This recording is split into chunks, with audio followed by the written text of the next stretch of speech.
Hey, I'm Callie Lewis. You're watching Geek Brief TV. This is Brief 674.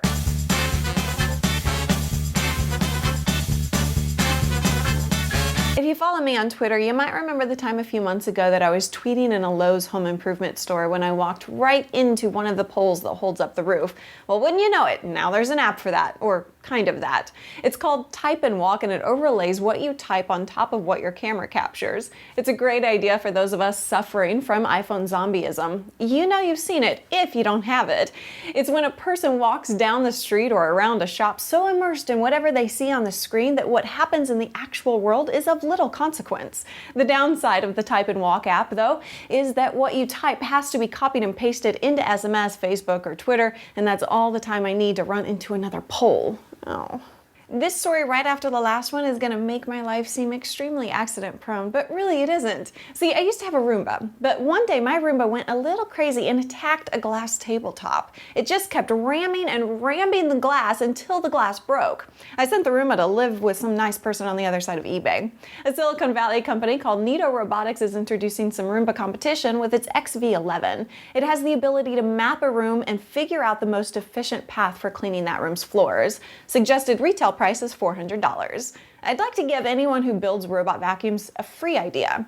The best thing you guys could do is integrate the dock into a trash bin that has its own vacuum. When the robot docks to be charged, the robot's dirt bin should open and the vacuum built into the trash can should suck the dirt out of the robot and deposit it into the trash can.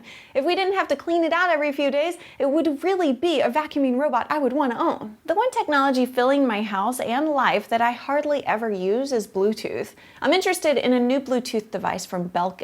It plugs into your home AV receiver or stereo system and lets you stream audio from any audio device capable of such audio streaming. It'll remember up to 6 paired Bluetooth devices and transmits audio up to 33 feet away. It connects to your AV gear with either a 3.5mm stereo to RCA cable or a 3.5mm to 3.5mm cable. The price is $50. When I'm on a road trip and wireless broadband just isn't happening for me, one of the places I stop to check for Wi-Fi is McDonald's. In January, it'll be a more reliable possibility as a source for internet access, and that access will be free at 11,000 locations throughout the US. It's a good thing, just as the Angus burger is a good thing. I like the possibility of enjoying the two good things simultaneously. Just one more. It looks like Psystar's ambition to sell OS X on computers not made by Apple is no longer going to be legal. The United States District Court for the Northern District of California granted Apple's motion for a permanent injunction that will prevent Psystar Corporation from selling current and future versions of OS X. The judge also says Psystar is not allowed to manufacture, import, offer to the public, or traffic in anything that unlocks Apple hardware. By the way, people often ask for links to what I talk about on the show, and they ask where to find show notes. We've made it very easy. I identify the brief number at the beginning of each episode. If you type in geekbrief.tv/674 or any other show number, you'll get links for that episode and the video of that episode.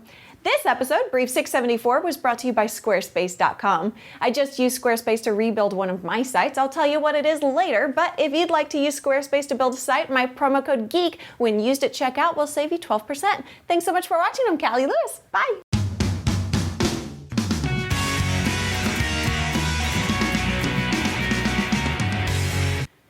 Does Lady Gaga put her name in almost every song?